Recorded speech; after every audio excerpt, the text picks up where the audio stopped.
versus Phong Vu Buffalo, a rematch of the play-in best-of-5. The Team Liquid was able to win 3-0, but as you mentioned, Phong Vu got leads in those games. Team Liquid is a team that plays a very slow, methodical style at the start. They want to build small leads into controlled objectives as the game moves forward, but Phong Vu want to drag them into a bloodier game. Yeah, they want to drag them down into the dirt with themselves. Now, it is the Aftershock support Lux, so this is going to be a battle Lux. And to top it all off, she took the Ignite. She means business down here. So we're in the school of thought of number 2, I think, Kobe, which is just kill them. And I think that Palette has been such an exceptional player for PVB. You know, in play-ins, it was mostly the Scalio pick, and I was a little bit worried that, you know, with too much time spent just on the Galio, that he would become limited. But I really enjoyed his Pyke earlier today, even though they didn't get the victory, and now I'm excited to see his Lux play. And as we're waiting on minions to spawn, I want to go ahead and make sure that everybody watching is caught up. For those of you who haven't seen a lot of the Sona Taric play, early on, Sona's just going to be poking people. Taric's going to be the one farming up most of the creeps. That is until Sona gets that support item all stacked up and ready to go. Then the farm priority switches over, and it will be Doublelift doing the farming from that point on. These guys have so much healing, too. Even when you have plenty of poke damage and lots of range, it'll be hard to keep them out of the lane. They're going to walk right through the vision here. Their ward did not see the setup. Want to see if they can get something, but it won't be a lot. No light binding at level 1. It was actually the E from Lux, which is a little suspect. It's nice in the lane phase because you get to cover more creeps and you can zone out. It feels like a much more effectively because you can space it around the lane. But I agree with you. I was expecting the light binding and like a piercing arrow to just start slamming people. Yeah, but they wanted to go for something a bit more useful throughout the traditional laning phase at level 1, so E plus E start for Phong Vu. I also want to go over what Team Liquid are doing here by splitting the map, with Xmithie trying to create a line basically across Summoner's Rift and separate the top jungle from the bottom jungle. You can see him going through this invade. You are going to get a big separation, and that is going to allow them to keep the Sona Taric unhindered. They won't have a Hecarim charging through to help out with that burst damage. Xmithie steals away the blue, actually, and then leaves the jungle, so maybe they're going to have to do a little bit of extra work with some wards. Yeah, this is a great start from Xmithie. He frankly was a bit invisible the first time these teams faced, so a much better look this time around. And not only does it protect Sona Taric, but it also makes it that much more dangerous for Big Koro and Palette to be so far forward when their jungler is not going to gain anything if they're pressured in the lane. All right, here we go. He's found that the blue has been stolen. However, not completely cleared for this blue side, so it's not going to, in fact, be the split top and bottom jungling here, and it is just going to be the blue buff denied from Hecarim, which, to be fair, is extremely important in the Hecarim's farming. Yeah, because that's the thing. He is such an item-dependent champion, and he requires so much gold for him to be really effective in a lot of these trades. Mid lane, a little bit of trading going on back and forth, but Zuhal's going into the enemy jungle, seeing if maybe there's something he can find here, but there won't be much. Sets down a control ward to make sure he's not spotted, but Xmithie, he's on the top side. Yeah, exactly. Even though he left the Gromp behind and the single small wolf, he then returned to his red side to take away the possible answers here. So Hecarim, being left without anything to do for the last 30 seconds, save for place that control ward, really get him behind. That feels bad. He's devastating charge for a small dog. So far behind, so early on in this game. 27-17 at 4 minutes is huge. We talked about the improvements here from Xmithie, from play-ins until group stage here today. Absolutely controlling it early on. Now he's got the level lead. Jensen is the only target here for Hecarim to try and go, since the Taric Sona is under tower. And it's not even that good of a target. They will get the flash out of Jensen, but Zuhal's in a really difficult spot right now of having to try to make something happen just because there's nothing to farm. Jensen going into the smoke. Xmithie shows up here in the mid lane to make sure nothing bad's going to happen. Jensen about half HP missing. That flash would like to be able to shove this one up and then go back to base, heal up, and Xmithie's going to facilitate just that. I mean, this is a please, sir, some peanuts, anything on this map right now. He does manage to finally get his Raptor camp, but that was such a strenuous position for Zuhao to be in. Didn't have anything to farm, like you said, went for the desperation gank, and does manage to get a flash for it. Bottom side, you can see Palette and Big Koro taking control of this lane, as you would expect a Varus and Lux to do. The range advantage is absolutely massive that they'll have over their opponents. As Zuhao makes his return to the mid lane here. Jensen, no flash, but does have the shuriken to jump over the wall. Yeah, last time around the game came right after he had used his ability, so he didn't have any answers and had to use his flash. This time around, still has the shuriken. Control ward's going to see him, but there's nothing that Nog can do. That was the classic no flash but a collie type of gank there. Yeah. Now, there is finally an opportunity, it feels like, that we can start to turn our attention bot lane possibly, because again, this Varus and this Lux are so far forward all the time. I expected Smithy to actually path towards his Krugs, but it looks like he actually wants to even things up with Null here.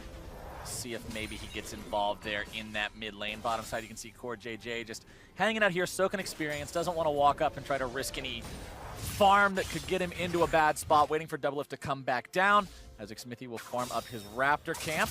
Null level 5, trading back and forth here with Jensen. Does manage to grab himself the level 6 and steal the Akali ultimate. We'll see how he uses that here in the upcoming trades. Yeah, a little bit of the extra experience has been soaked by Xmithy, so Jensen a little bit further behind. Big success in the top side, though, for Team Liquid. Impact winning in CS in the Gangplank versus Kennen, plus being able to get extra gold. Oh, man, just missed those two as we turn the pressure of the camera onto him, but also getting the extra reward of the gold that Gangplank gets when using his Q on minions. And for NA fans, this is what you love to see. This is a guy that for so long had the reputation of, oh, Impact's a tank player, Impact's a tank player. Why are you putting him on carries? Stop putting Impact on carries, give him the tanks. But Gangplank and Jace have been champions he's found some success on. Doublelift will be forced to flash away there in the bottom side. There's that CC we were talking about coming through for Phong Vu. I think it's about rewriting the perception around Impact a bit. The thing is it's not that he can't play the lane phase or he can't play the carries, but that's just not his responsibility to TL in their current formation. They need him to sacrifice advantages. He'll often group much earlier on with the team, despite what pick he is on, and play around the team's needs, rather than someone like the Shy or Wonder, which has so many resources catered to them. Yeah, I think it's just a difference of he's much better at playing weak side, whatever type of champion he's on, like you're talking about, rather than playing strong side. Because when you look for strong side players, you know, the Shy is the prototypical strong side player, right? You want to press every advantage, try and harass at every moment, and really balloon those CS leads. I love that language. I think Impact is a great weak side player, but hold on. Core JJ keeps himself alive with the heal. The Ignite's going to keep on ticking, but the potion plus the heal keeps him alive, but it will not do the same for Doublelift. And Phong Vu Buffalo take first blood. And the classic, they finally managed to crack Core JJ and Doublelift down there. Big Koro and Pallet are relentless, and they have the picks to back it up. And Xmithy, you're a little too late, my friend. And look at the CS comparison, too. Not only do they have the first blood, they're up 20 farm. Let's take another look at how they did it. All right, so they get the initial light binding onto Core JJ, get a lot of damage down onto him. With the double heals, he's able to flash out and stay alive, but it's literally just a mistake from Doublelift. He walks up into them to try and get some return damage, and he goes down instead. I mean, it might be one of those scenarios you're not used to facing someone like a Lux down there, and you just didn't expect the damage. I mean, he literally just walked up and got hit with the Cutlass. I mean, you get Cutlass slowed, and they shot him down from there. And one thing I want to mention now that Phong Vu Buffalo has got themselves the first blood, when you look at Team Liquid's stats in their regular LCS play, this team has a very low first blood rate, but they have incredibly high rates at first Baron, first Drake, and first Turret. Sort of showing how they don't like to play through going for these kill-heavy games, but would rather focus on other aspects instead, more objective-based play, but they want to keep things slow if they can. Phong Vu Buffalo has the ability, we've just been shown, to make these kills happen in a 2v2. There was no jungler assistance there, and Team Liquid must be respectful. Big jungle difference here, though. Xmithy, because of the early counter jungling, has been able to get a sizable lead, and now he is focusing the bottom side here. Once you get level 6s on the Sonateric, the possibility of that CC completely changes the lane. But I like how Big Koro's reaction here. He's playing much further back, and he's respecting that level 6 possibility. Yeah, suddenly when you see that Sona and Tarek are very happy to step forward, you need to pay respectful, but meanwhile, mid lane. Jensen looking to make the play happen. It's going to be a 2 versus 2. Null's going to be taken low, nearly getting himself bursted down, and Xmithy gets Team Liquid on the board. Yeah, Null is able to steal his ultimate right before he goes down, but then Xmithy gives him the real one, and they're able to get the actual kill there. Team Liquid tie things up here. They're still ahead about 600 gold. Xmithy moving towards the bottom lane now is going to find Big Koro and Pallet there in the lane, but considering Doublelift and Core JJ are occupied with farm at the turret, Xmithy doesn't want to force this into a point. That moment when you're chased off the lawn by Lux and Varus, like, what are you doing? Turn around. Get out of here, jungler. Feels bad considering those are normally two champions you want to engage on as the Jarvan, but you just don't have the opportunity right. But I do expect Xmithy to eventually start pathing down here, especially when the Gangplank ultimate comes back off of cooldown. But I'd like to see him path from the back of the lane, maybe walk up from his Krug camp, because one of the nice things about Taric and Sona's play pattern is they can just throw the CC directly in front of them, and Jarvan can gap close no problem. And honestly, you don't have to force down in this bottom side. If they hadn't made that mistake at their turret and died there, everything would be going just fine. Let's take another look at their all in on Null though. Jensen with the slick moves, able to finish it up, and Xmithy is there for the dunk to get that kill credit. I think they definitely would have liked it onto Jensen to try and complete his gunplay, but a kill's a kill, and they'll take it either way. I think it's so important to get more and more tape and more comfort of TL on picks like the Akali. Now, I don't think they have the same flexibility as someone like IG or G2 have with a lot of these picks, but the fact that something like Akali isn't falling through the draft, doesn't have priority on this team, would have been a major red flag, so props to Jensen here. And this is one of the things that I think a lot of people look at as a huge upgrade when you compare Jensen to what they had in Pobelter last year. When they came to these international events last time around, Pobelter would frequently be seen on Malzahar duty or something that's just, he's not a primary carrier. But Jensen's the type of player you can trust on this Akali. You can say, hey, I know this guy's going to make something happen within that lane. And right now, he's making something happen in the 1v1. He's going to find the kill before Zuhau's able to get himself involved. The onslaught of shadows is a full retreat, and Team Liquid comes out on top. Yeah, he's making something happen all right. He's making mid-dive, and they're going to gain control of the bottom side too. Xmithy going to use Briar's Bloom over the Ocean Drake here. Is he actually going to start it up? They have full control. The only contest here could come from bottom side.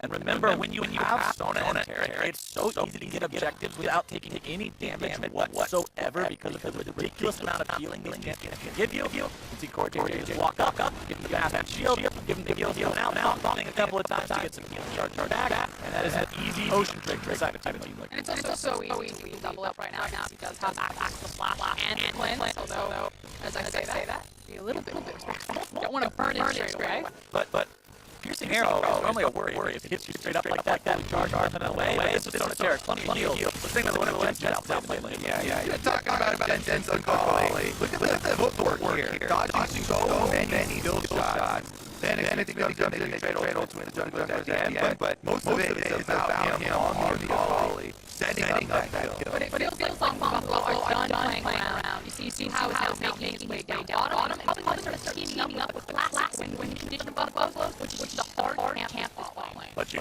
gotta remember, it's so hard to set up some kind of dive against Sona, Taric, the ability to render everyone vulnerable with cause radiance means it has to be executed perfect. Yeah, the possibility of a counter gank is so great that the first step that PVB have to take is tracking Xmithy. And Xmithy is actually running circles around this game so far. I think that's the biggest difference in the factor of how this game is going. 92-65 CS. It is astronomical right now how our heads moving. And honestly, all of the Liquid except on the bottom lane has pretty impressive Gangplank, a champion that normally you would expect to fall behind maybe a little bit against Cannon because range versus the late advantage because of the fact that Cannon can pop barrels is ahead. Volley's ahead by 50. Only the bottom lane falling behind, but Sona Taric are going to have plenty of utility to scale him. I love this play, however, Buffalo's. Getting himself away. Nice smoke into the Shuriken. They're recognizing that there's nothing left for them down into the bot lane. It's too hard to break Sona and Taric at this point. So let's flip it. Australian lanes. Let's pick up our bot lane, let's send him to the top lane, and start trying to apply pressure, looking for plays in the mid lane, looking for plays around Rift Herald. Well, Team Liquid already booked their down under as well because it's Impact sent into the bottom lane as the Sona Taric is going to be brought towards the top side to make sure they're ready to contest for these objectives. Impact has both teleport and ult to be able to get himself involved. Jensen going to be taken down to half HP. Hidden away in the smoke. Null looking to go even further. Has the Akali ulti, so Jensen has to flash himself away. We're going to be getting some heals from this part of Sona and Taric. But is it going to be enough? The cannon flank could be very impactful here as Impact has made his way into the fight now with a TP as well. Rift Herald secured by the side of Fongbu Buffalo, and nobody's going to die for this one. Yeah, big pickup there for the Fongbu Buffalo. They also got the teleport out of Impact. So Gangplank, no teleport left. He does have the ultimate to try and clear some waves, but Rift Herald immediately used on mid. That's inside track on this mid lane, as well as Xmithy late to the play because of the light binding. Fongbu Buffalo going to take that first turret away from Team Liquid. I applauded TL's first turret stats earlier on, but Fongbu found the opportunity to really get themselves back in this game, grab that first turret money. They don't even need the plates. That's a big play for them. They got first blood, they got first turret. They're still down in gold, though, because of how well Team Liquid's top side of the map had been doing. And again, the Sona Taric strength comes in the team fighting phase. Comes when they get to join the rest of the squad. That's the thing. It's kind of like you're working against the clock here. So we'll hold it. Jensen.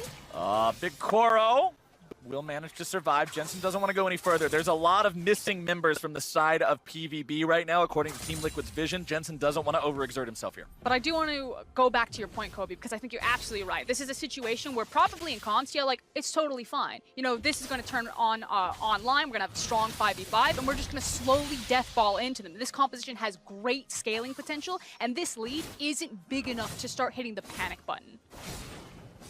Impact definitely seems to be pretty comfortable here in this top side. Trinity Force completed on the GP. Null Magic Mantle in inventory, working towards those Mercury Treads. Plenty of CC to want to reduce the duration of here in this game, as the Trinity Force proc means every single one of those parlays is going to be so obnoxious for Zeros to deal with. Zeros, a player who came in with very high expectations. People have very high expectations of him going into this tournament. Normally a big mover, a big shaker for the side of Fongbu Buffalo, but he's had a bit of a rough performance so far in the tournament. Yeah, I do think it has been a bit of a surprise for a lot of people, the underperformance of Zeros. It has kind of created space for other successes to emerge on their team, though, and one of the biggest ones has been the bottom lane. For me, it's also kind of been the variance in Zeros' performance. Sometimes you get those glimpses of it, and you're like, okay, this is what they're talking about. This is the hard carry player. And then sometimes you just flash forward and dies as Jace, and you're like, well, it's just a head-scratcher moment. So I just want to see Fongbu Buffaloes kind of control some of the variance in their play, because it feels like if they can tighten up those elements, they can be a much more competitive force on this stage. And tightening up the ship is exactly what I wanted to see from this team in the play-in best-of-5. They did get advantages over Team Liquid in those games. They were able to find opportunities, just like in this one, to find weaknesses in that armor, ways to really play their style. But it felt like always when the mid-game would come around, Team Liquid was comfortable allowing them to make mistakes, being confident they could punish those, and not needing to go into this panic mode of, oh, force this, oh, do that, oh, we're falling behind. They seemed like they were exactly where they wanted to be. And unfortunately, I feel like that means that we need to put the magnifying glass on people like Zeros and Null, because the last time these teams met, it was those two individual members that mechanically just found these missteps at clutch moments. Also, we are approaching the time in the game where you get the completed sight stones for both Sona and Taric. If you have that many wards, it becomes very difficult to find your engages. Hecarim and Kennen both really rely on trying to find flank opportunities to make those engages happen and make those big AoE plays. If you've got double sightstones worth of wards all over the sides, then it becomes just so difficult to find your way in and get the surprise. I mean, we can't undersell the value of that either. When you look at a game of League of Legends, when you get in the super late game, things become so dangerous. Why? Because when people get full builds, you can't buy control wards anymore. Every ward means so much at the top level of play. To double the amount that your opponents can throw down is huge. And I really want to see Team Liquid use that. You can already see some wards thrown down here in the mid lane, keeping an eye on things. Some of the top side river as well. Multiple control wards on this bottom side just to make sure nothing bad happens to the split pusher for CL. Yeah, and that's the key thing. It's also affecting the split pusher. It can keep Jensen that much more safe, especially on a Akali where he is starting to find a lot of ground to run in this matchup. I mean, there's nobody who's actually a tank on the enemy team. Assassins hate dealing with tanks because you can't assassinate them. It's like trying to punch a hole through a brick. But Jensen can punch a hole through any of these guys. All you have is damage on everyone on the enemy team. Even Hecarim these days goes for a Warrior Trinity Force style of build, and Jensen can blow him up. I'm definitely expecting a force at this Infernal Drake. Spawning now and having Impact walk over. There is a teleport available for Zeros for PVB. However, it's so difficult for them to fight the 5-on-5 right now with Core JJ and Double if grouped up ultimates available. This is definitely going to be a show, ladies and gentlemen. Team Liquid starting up the Infernal Drake. Already have it down to about 1/3 HP, and it looks like Fongbu Buffalo will not bother contesting. They do not want to risk the entire game on this Infernal Drake. And this is a dream come true, not just because it's Infernal, but the fact that you have a dragon that was trying to lure them into a fight, because TL know if PVB take this, we're just going to smash them. So the more welcome these Drakes are, the more high prize these Drakes are, the better that TL will do. They don't have a traditional ADC. It's still difficult to siege towers, so they want to fight around these Colosseum, these monster objectives. Then, because they know that PvP are not going to take that fight, they are able to use the Gangplank ultimate to clear the minion wave on top side so they don't give up the top turret in exchange for the Infernal Drake. And they're able to use their resources to allocate both objectives. I'm really looking at Fongfu Buffalo to find some kind of that huge flank that you were talking about when you mentioned the vision. It's got to be a Hecarim charge into multiple people with a Kinnan coming in from the side as well, because trying to fight just straight up everybody run into each other, it's the Dothraki running into the dark. It also feels like it would have to be kind of just as PvP came off of the spawn, because they need to have, you know, fresh sweepers, fresh control wards, and just cleared out the vision or exhausted the vision from TL, and then try to find that small pocket, that small moment that they could look for a sucker punch there. If we find these situations where we're doing a massive Baron dance or everything's very drawn out, PvP probably haven't cleared all of the vision or don't have the resources necessary. Well, PVB are making a play here into the top side onto Impact. 4 versus 1. Not enough oranges to eat to get out of that one. And that's their second kill of the game. And look at the runway they created for themselves to do that. There's so many control wards littered all throughout that jungle. Yeah, really nice surprise attack there from PvP. That is going to get them a kill plus an objective. So super high value there because they get the turret afterwards. Always what you want to consider when you're investing so many resources into making a play in a game of League of Legends. If you're doing all that for just a kill, great. You got 300 gold. Divide that among everybody's time. That's 75 gold a person. Fantastic. You got a ward each. But when you get the turret on top of it, you get the map control, everything else compiled and compounded into that, those are the kinds of plays that I really want to see these teams making. And that's why I like watching Fongfu Buffalo, why I think that this team has shown progress from what we've seen from emerging regions in the past, and even the other emerging regions that participated in this year's play-ins.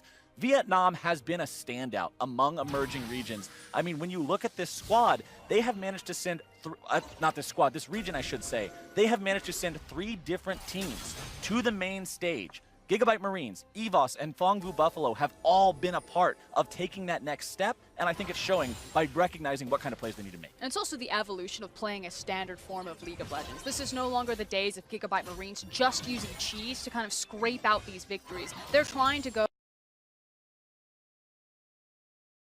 toe-to-toe with TL, playing fundamentals. Are you trying to tell me that level 6 Nocturne at 4 minutes isn't fundamental League of Legends? I You don't have know Mordekaiser in there too. what games you're playing, but no.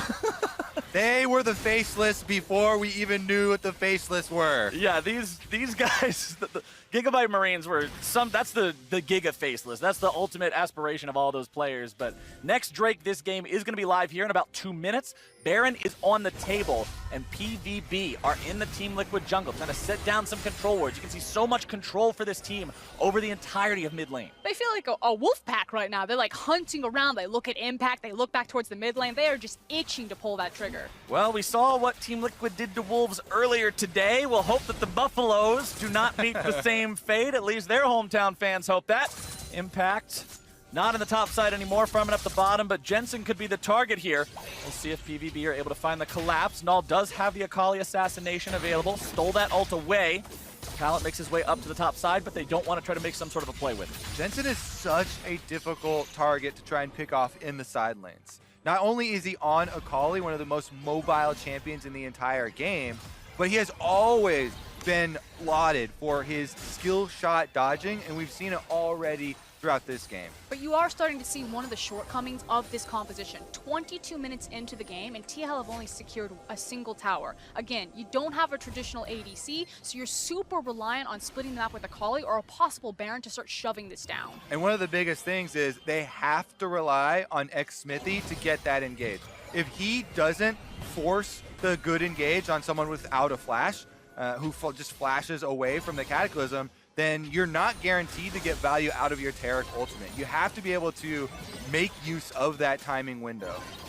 Problem is, everybody on PVB currently has the flash ready to go, except for the horse, of course, which does not have the flash, but Onslaught of Shadows will facilitate an escape if necessary. Team Liquid trying to clear out some of the vision here, put down some of their own as they move forward and prep for this Ocean break. This feels like a situation where TL are gonna, you know, kind of eyeing up their opponent. Maybe they find a pick, maybe they go for it very quickly, but otherwise they are happy to just try to allocate farm, particularly on double lift. Sona needs kind of one more completed item before her damage really starts taking off, and once they have that, they're going to feel much more confident just walking into Baron. Xmithy over the wall, drops the Cataclysm. Pallet going to be flashing away from that one. Xmithy going into the stopwatch, keeping himself alive. Cosmic Radiance comes down. Jensen into the back line. Unstoppable Onslaught gets away, but only for a moment. Jensen's able to grab one as Zeros comes around from the side, looking to find the return kill on him. Instead, going to be taken low, taken down. A double kill over to Team Liquid's mid laner. They're able to get that re-engage. You can see they flash out of the Cataclysm, but Jensen follows it. Now they're going back in. It's not over. Doublelift grabs himself the stun, and that is going to be another dead Buffalo. Null falls, and Team Liquid get 3 for 0. Now they've got the chance to make something happen, and the call is Baron. Yeah, immediately walking over to the Baron. It's just the poke damage left from Pallet and Big Cora. Now the Lux ultimate is available there, but they don't have vision on the Baron to start.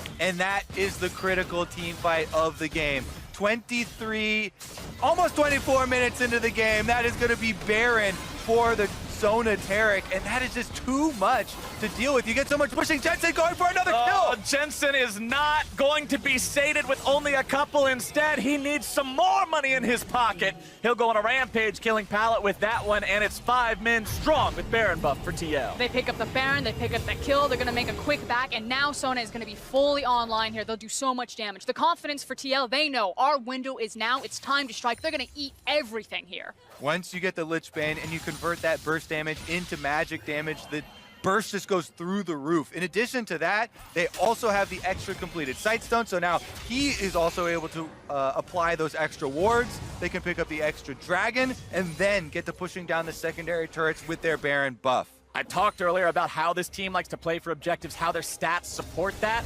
Those stats also include an average of a plus over 4,000 gold Baron power play. When you see Team Liquid take this objective, you expect to see multiple of these bowling pins just get knocked over across the map, and that's what I'm looking for now. Doublelift with the Lich Bane, hanging out there in mid lane with Core JJ nearby. Impact going to be pushing up here in the bottom side, level 15 on this Gangplank. Xmithy going to start things off here onto Zhu Hao. Onslaught of Shadow's not going to be used just yet. Now, counter-initiating. Xmithy in some trouble. 1 versus 4. No stopwatch available, but he's got the backup coming in from Doublelift, who's going to be taken very low. Big Koro going on a killing spree, finding the kill down onto Xmithy. Impact's able to find himself one onto Zeros.